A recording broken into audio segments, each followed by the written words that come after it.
আচ্ছা, pharmaceutical quality management সিস্টেমের কথা ভাবুন তো। এখানে কিন্তু প্রত্যেকটা ছোট ছোট কাজও ফাইনাল প্রোডাক্টের কোয়ালিটি ঠিক করে দেয়। তাই এখানে লেখা নিয়ম আর তার আসল প্রয়োগের মধ্যে একটা মজবুত কানেকশন থাকাটা খুবই জরুরি। আজকের এই আলোচনায় আমরা ঠিক এই কানেকশনটা নিয়েই কথা বলবো।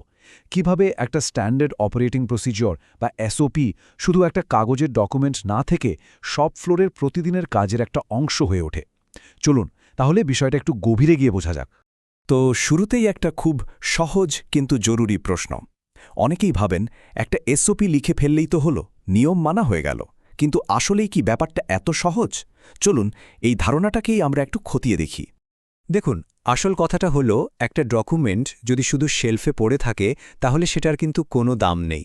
বিশেষ করে এমন একটা ইন্ডাস্ট্রিতে যেখানে প্রত্যেকটা স্টেপ সরাসরি প্রোডাক্টের কোয়ালিটি আর রোগীর সেফটির সাথে জড়িত। একটা এসওপির আসল পাওয়ার তো তখনই বোঝা যায় যখন সেটা প্রত্যেক কর্মীর কাজে আর অভ্যাসে মিশে যায়। এই যে লেখা আর কাজের মধ্যে গ্যাপ, এটাই কিন্তু সবচেয়ে বড় চ্যালেঞ্জ। এই কথাটা কিন্তু খুব খুব গুরুত্বপূর্ণ। যারা রেগুলেটর মানে নিয়ন্ত্রক সংস্থা, তারা কিন্তু বিষয়টাকে ঠিক এভাবেই দেখেন। তাদের কাছে একটা এসওপি যদি কর্মীদের ঠিক মতো বোঝানোই না হয়, তাহলে সেই এসওপি থাকার আর না থাকার মধ্যে কোনো পার্থক্যই নেই। আর এটাই আমাদের আজকের আলোচনার একদম মূল ভিত্তি। তাহলে সমাধানটা কি? আচ্ছা, সমাধানের প্রথম ধাপটাই হলো সঠিক ট্রেনিং। কিন্তু এই যে ট্রেনিং বলছি, এর আসল মানেটা কি? চলুন পরের স্লাইডে ব্যাপারটা পরিষ্কার হয়ে যাবে। দেখুন, ট্রেনিং মানে কিন্তু শুধু এসওপিটা হাতে ধরিয়ে দেওয়া বা পড়ে শোনানো নয়। এটা তার চেয়ে অনেক বেশি কিছু। কর্মীদের একদম পরিষ্কারভাবে বুঝতে হবে এই নিয়মটা কেন দরকারি, প্রত্যেকটা স্টেপের পেছনে কারণটা কি। যদি কোনো ভুল হয়ে যায় তাহলে প্রোডাক্ট বা রোগীর ওপর তার কী সাংঘাতিক প্রভাব পড়তে পারে। আর সবশেষে পুরো কাজটা যে ঠিকঠাকভাবে করা হয়েছে তার প্রমাণ হিসাবে কিভাবে সবকিছু রেকর্ড করতে হবে। আর হ্যাঁ, আরও একটা জরুরি বিষয় হল, ট্রেনিং কিন্তু একবার দিলেই শেষ হয়ে যায় না। এটা একটা চলতেই থাকা প্রক্রিয়া। যখনই কোনো নতুন কর্মী টিমে আসছেন, তিনি পার্মানেন্ট হন বা টেম্পোরারি, তাকে ট্রেনিং দিতেই হবে। শুধু তাই না, যখনই কোনো এসওপি একটুও বদলানো হয়, পুরনো সব কর্মীকেও কিন্তু আবার নতুন করে ট্রেনিং দিতে হবে। আচ্ছা, ট্রেনিং তো দেওয়া হলো, কিন্তু আসল পরীক্ষাটা তো শুরু হয় এরপর।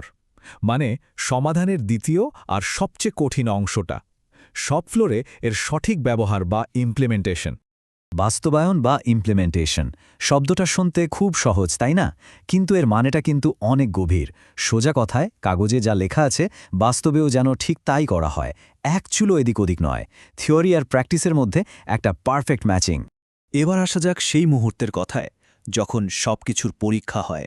হ্যাঁ, আমি অডিটের কথাই বলছি। একটা কোম্পানির কোয়ালিটি সিস্টেম আসলে কতটা মজবুত সেটা কিন্তু এই অডিটের সময়ই পরিষ্কার বোঝা যায়। তো অডিটররা ঠিক কি দেখেন?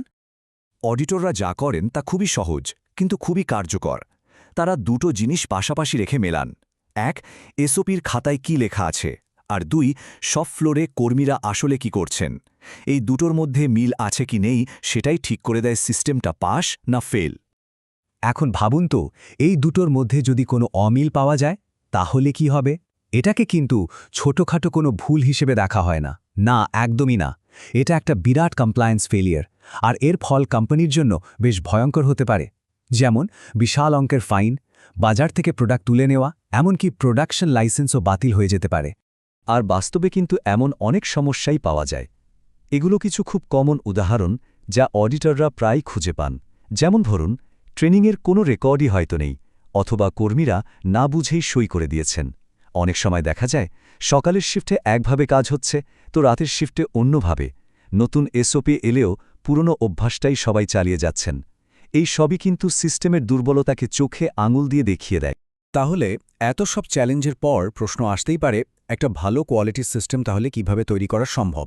চলুন এবার আমরা সেই সমাধানের পথেই এগোই। এখানে মূল মন্ত্র বা কিওয়ার্ডটা হলো তত্ত্বাবধান বা সুপারভিশন। শুধু একটা এসওপি বানিয়ে দিলাম বা ট্রেনিং দিয়ে দিলাম, ব্যাস কাজ শেষ। ব্যাপারটা মোটেও এমন নয়। নিয়মগুলো ঠিকমতো মানা হচ্ছে কিনা সেটা কিন্তু কন্টিনিউয়াসলি দেখতে হবে। তাহলে এই নিয়মিত দেখভালের দায়িত্বটা কার?